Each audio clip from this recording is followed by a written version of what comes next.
அன்பினர்களே, நாம் ஈரான் அமெரிக்க யுத்த காலத்தின் போது நாம் ஒரு செய்தியை வழங்கியிருந்தோம். பந்தர் அப்பாஸ் ஊடாக ஒரு தரைவழி தாக்குதல் நடத்தியும் வான்வெளி தாக்குதல் நடத்தவும் அமெரிக்கா திட்டமிட்டுள்ளது. அதற்காக சவுதி வான்வெளியையும் தரைவழியையும் கேட்டிருப்பதாக தந்திருந்தோம் இல்லையா? அந்த விடயத்தில் சவுதி அரேபியா முற்றுமுழுதாக அமெரிக்காவுக்கு எங்களது ஏர்பேஸ்களையும் லேண்ட் பேஸ்களையும் தரமாட்டோம் என்று மறுத்திருப்பதாக அமெரிக்காவிலிருந்து வெளியாகும் வால் ஸ்ட்ரீட் ஜேர்னல் செய்தி வெளியிட்டது. இது இப்பொழுது சவுதிக்கும் அமெரிக்காவுக்கும் இடையில் மிகப்பெரிய பிளவுகளையும் ஏற்படுத்தியிருப்பதாக சொல்லப்படுகின்றது. மிகப்பெரிய இசு செய்தியாகவும் பல விடயங்கள் அடங்கியதாகவும் அந்த செய்தி வந்திருக்கிறது. ஜலசந்தியில் ஈரானுக்கு எதிராக ஒரு பெரிய ராணுவ நடவடிக்கைக்காக அமெரிக்கா தனது தளங்களையும் வான்வெளியையும் பயன்படுத்த சவுதி அரேபியா மறுத்துவிட்டதாக தெரிவிக்கப்பட்டுள்ளது. ஈரான் போர் தொடர்பான ஆழமான பிளவுகளை வெளிப்படுத்தும் விதமாக சவுதி அரேபியா ஒரு அமெரிக்க ராணுவ நடவடிக்கையை தற்காலிகமாக தடுத்ததாக வால் ஸ்ட்ரீட் ஜேர்னல் செய்தி வெளியிட்டுள்ளது. இது அமெரிக்காவில் மிக முக்கியமான ஒரு ஊடகம். ரியாத் தனது முடிவை மாற்றிக்கொள்ளாவிட்டால் முக்கியமான ஏவுகணை தடுப்பு இடைமறிப்பு கருவிகளை வழங்க மாட்டோம் என ட்ரம்ப் நிர்வாகம் சவுதி அரேபியாவை எச்சரித்ததாகவும் அச்சுறுத்தியதாகவும் அந்த செய்தி தெரிவிக்கின்றது. இந்த நிகழ்வு பல ஆண்டுகளில் இல்லாத மிக தீவிரமான அமெரிக்க சவுதி சர்ச்சைகளில் ஒன்றை வெளிப்படுத்தி உள்ளதுடன் அந்நாட்டில் தனது இராணுவ இருப்பை குறைக்க வாஷிங்டனை வழிநடத்தக்கூடும் என்றும் தெரிவிக்கப்பட்டிருக்கின்றது. ஈரானுடனான போரின் போது ஒரு பெரிய அமெரிக்க ராணுவ நடவடிக்கையை சவுதி அரேபியா தடுத்ததை தொடர்ந்து அந்நாட்டிற்கு முக்கியமான தற்காப்பு ஆயுதங்களை வழங்குவதை நிறுத்தி வைப்பதாக அமெரிக்க நிர்வாகம் அச்சுறுத்தியுள்ளதாக வால் ஸ்ட்ரீட் ஜேர்னல் செய்தி வெளியிட்ட செய்தி மிகப்பெரிய சர்ச்சையும் உருவாக்கி இருக்கிறது. இந்த விவகாரம் குறித்து அறிந்த அமெரிக்க மற்றும் அரபு அதிகாரிகளை மேற்கோள் காட்டி அமெரிக்க இஸ்ரேலிய ராணுவ ஆக்கிரமிப்பின் போது ஈரான் வர்த்தக கப்பல் போக்குவரத்தை சீர்குலைத்த பின்னர் ஹார்முஸ் ஜலசந்தியை மீண்டும் திறப்பதற்காக தொடங்கப்பட்ட ஒரு பெரிய அளவிலான அமெரிக்க ராணுவ நடவடிக்கையான ப்ராஜெக்ட் ஃப்ரீடம் எனப்படும் திட்டத்தை மையமாக கொண்டே இந்த சர்ச்சை இருந்ததாக அந்த பத்திரிகை செய்தி வெளியிட்டுள்ளது. மத்திய கிழக்கு முழுவதும் உள்ள தளங்கள் மற்றும் போர்க்கப்பல்களில் இருந்து 100க்கும் மேற்பட்ட அமெரிக்க ராணுவ விமானங்கள் புறப்பட தொடங்கிய போது வாஷிங்டன் ஒரு எதிர்பாராத தடையை எதிர்கொண்டது என்றும் அமெரிக்க படைகள் தனது தளங்களையும் வான்வெளியையும் பயன்படுத்த சவுதி அரேபியா மறுத்ததாக கூறப்படுகிறது. இதனால் அந்த நடவடிக்கை கைவிடப்பட்டது என்றும் அந்த செய்தி தெரிவிக்கின்றது. வால் ஸ்ட்ரீட் ஜேர்னல் செய்தியின்படி இஸ்ரேலுடன் இணைந்து ஈரான் மீது அமெரிக்கா ராணுவ ஆக்கிரமிப்பை தொடங்கிய பிறகு ஹார்முஸ் ஜலசந்தியை மீண்டும் திறப்பதற்கும் வர்த்தக கப்பல் போக்குவரத்தை பாதுகாப்பதற்குமான ஒரு முக்கியமான தடமாக ட்ரம்ப் மே மாத தொடக்கத்தில் ப்ராஜெக்ட் ஃப்ரீடம் திட்டத்தை தொடங்கியிருந்தார். இந்த அறிவிப்பு வெளியான சில மணி நேரங்களிலேயே அமெரிக்க போர்க்கப்பல்கள் பாரசீக வளைகுடாவிற்கு நுழைந்தன. அதே நேரத்தில் வர்த்தக கப்பல்களை பாதுகாக்க போர் விமானங்கள், ஹெலிகாப்டர்கள், ட்ரோன்கள் மற்றும் நீருக்கடியில் இயங்கும் அமைப்புகள் பயன்படுத்தப்பட்டன. இருப்பினும் சவுதி அரேபியா இந்த நடவடிக்கையை அபாயகரமான முறையில் பதற்றத்தை அதிகரிக்கும் என்றும் ஈரான் எங்கள் மீது கொடூரமான தாக்குதலை தொடுக்கும் என்றும் எங்களது மக்களையும் நாட்டையும் பாதுகாக்க வேண்டிய ஒரு பாரிய பொறுப்பு இருப்பதாக சவுதி இளவரசர் சல்மான் சொல்லியிருக்கின்றார். அமெரிக்காவிற்கு தளங்களும் வான்வெளியும் தேவைப்பட்ட சவுதிகள் இந்த நடவடிக்கையால் பீதியடைந்தனர் என்றும் அந்த அறிக்கையை கூறியது. விடுவானா? நீங்க அவனுக்கு சும்மாவே தொட்டு கொண்டிருக்கிறான். நீங்க பேஸையும் கொடுத்து லேண்ட் ரூட்டையும் கொடுத்து உங்களோட இருக்கிற தளத்தையும் படையையும் கொடுத்தால் ஈரான் உங்களை இடைவிடாம நொன்ஸ்டோ போட்டு அடிச்சிருப்பான்ல.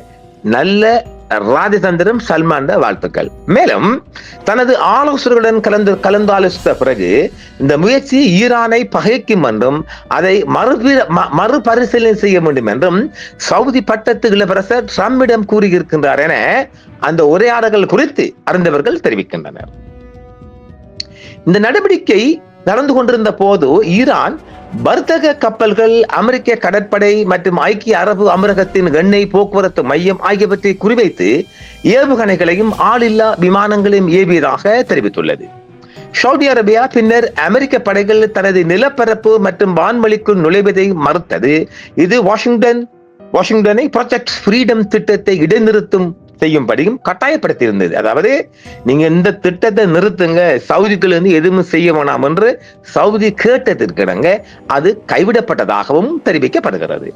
ஆயுதங்களை நிறுத்தி வைப்பதாக ட்ரம்ப் மிரட்டினார். சவுதியின் இந்த முடிவு வெள்ளை மாளிகையை ஆத்திரமூட்டியதாகவும் கூறப்படுகிறது. அந்த அறிக்கையின்படி இந்த அழுத்தம் இறுதியில் பயனளித்தது. சவுதி அரேபியா தனது ராணுவ தளங்களுக்கான அமெரிக்க அணுகலை மீட்டெடுத்தது. இருப்பினும் ப்ராஜெக்ட் ஃப்ரீடம் திட்டம் மீண்டும் தொடங்கப்படவில்லை என்றும் தி வால் ஸ்ட்ரீட் ஜர்னல் செய்தி வெளியிட்டுள்ளது. மாறாக அமெரிக்க படைகள் இரவில் வர்த்தக கப்பல்களுக்கு பாதுகாப்பு அளிக்கும் பணியை அமைதியாக மேற்கொண்டன என்றும் அதே நேரத்தில் ஈரானிய தாக்குதல்களின் அபாயத்தை குறைப்பதற்காக கப்பல்கள் தங்கள் ரான்ஸ்ஃபைண்டர்களை அணைத்துவிட்டு பயணித்தன என்றும் வால் ஸ்ட்ரீட் ஜர்னல் செய்தி வெளியிட்டுள்ளது. இந்த மோதல் போர் தொடர்பாக வாஷிங்டனுக்கும் ரியாத்துக்கும் இடையே நிலவும் பரந்த கருத்து வேறுபாடுகளை பிரதிபலிப்பதாக அந்த பத்திரிகை செய்தி வெளியிட்டுள்ளது.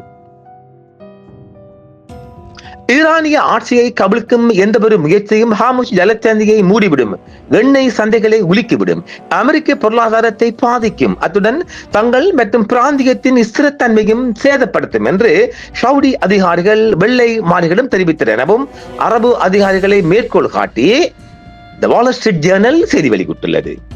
சவுதி அரேபியாவும் மற்ற வளைகுடா நாடுகளும் ஈரான் மீதான தாக்குதலுக்கு தங்கள் நிலப்பரப்பை பயன்படுத்த அனுமதிக்க மாட்டோம் என்று பகிரங்கமாகவே கூறியிருந்தன.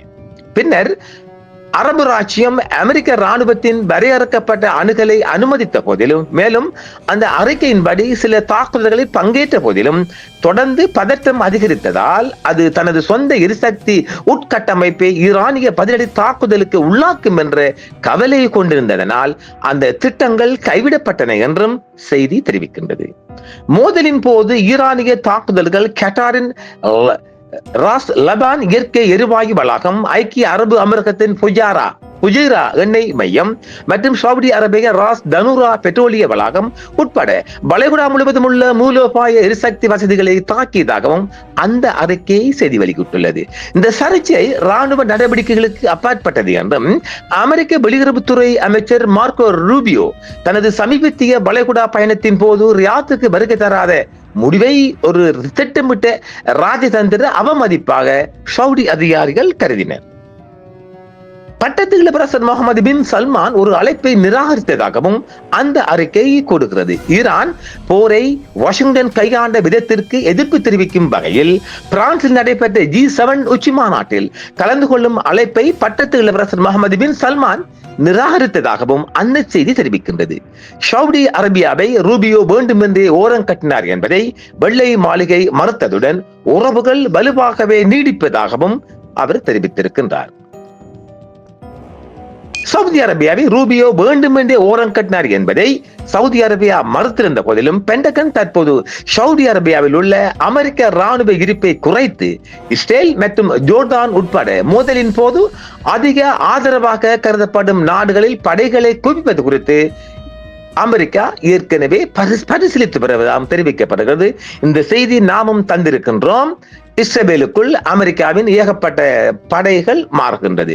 இந்த விவாதம் ஆரம்ப கட்டத்தில் இருப்பதாகவும் எந்த ஒரு இறுதி முடிவுகளும் எடுக்கப்படவில்லை என்றும் பத்திரிகை செய்தி வெளியிட்டுள்ளது. இதற்கிடையில் சவுதி அரேபியா தனது சொந்த பிராந்திய ராஜதந்திரத்தை முடுக்கிவிட்டுள்ளதாகவும் கூறப்படுகிறது. ரியாத் ஈரானுடனான தொடர்புகளை தீவிரப்படுத்தியதாகவும் பாகிஸ்தானுடனான பாதுகாப்பு ஒத்துழைப்பை விரிவுபடுத்தியதாகவும் மற்றொரு பிராந்திய போரை தடுப்பதை நோக்கமாக கொண்ட ராஜதந்திர முயற்சிகளுக்கு தொடர்ந்து ஆதரவு அளிப்பதாகவும் அந்த அறிக்கை கூறுகிறது. தெஹ்ரானுடனான ராஜதந்திர ஈடுபாடு சவுதி அரேபியாவின் தேசிய நலன்களுக்கு உகந்ததாகவே கருதப்படுவதாகவும் செய்தி வெளியிட்டுள்ளது. எதுவானாலும் அமெரிக்காவும் சவுதி அரேபியா ஒரு பனிப்போரில் இருப்பதாகவும் தெரிவிக்கப்படுகிறது. மீண்டும் ஒரு போர் வருகின்ற போது நிச்சயமாக அமெரிக்கா சவுதியிடம் வான் பரப்பை கேட்கவும் வாய்ப்பு இருக்கின்றது. ஆனால் சவுதி கொடுக்காது. இது எப்படி பார்த்தாலும் மீண்டும் ஒரு பலமான போரை நோக்கி ஒவ்வொரு நகர்வும் நகர்ந்து கொண்டிருக்கின்றது. மீண்டும் மற்றும் ஒரு காணொலியில் சந்திப்போம் நேர்களே. என்றும் உங்களுடன் சன்ரைஸ் இந்தியா டிவி சப்ஸ்கிரைப் பண்ணுங்கள், பெல் பட்டனையும் கிளிக் செய்யுங்கள். உங்கள் ஆதரவே எங்கள் சேவை. ஆதரவு தாருங்கள், அரவணைப்போம். மறக்காம சர்ப்ரைஸ் பண்ணுங்க. தேங்க்யூ.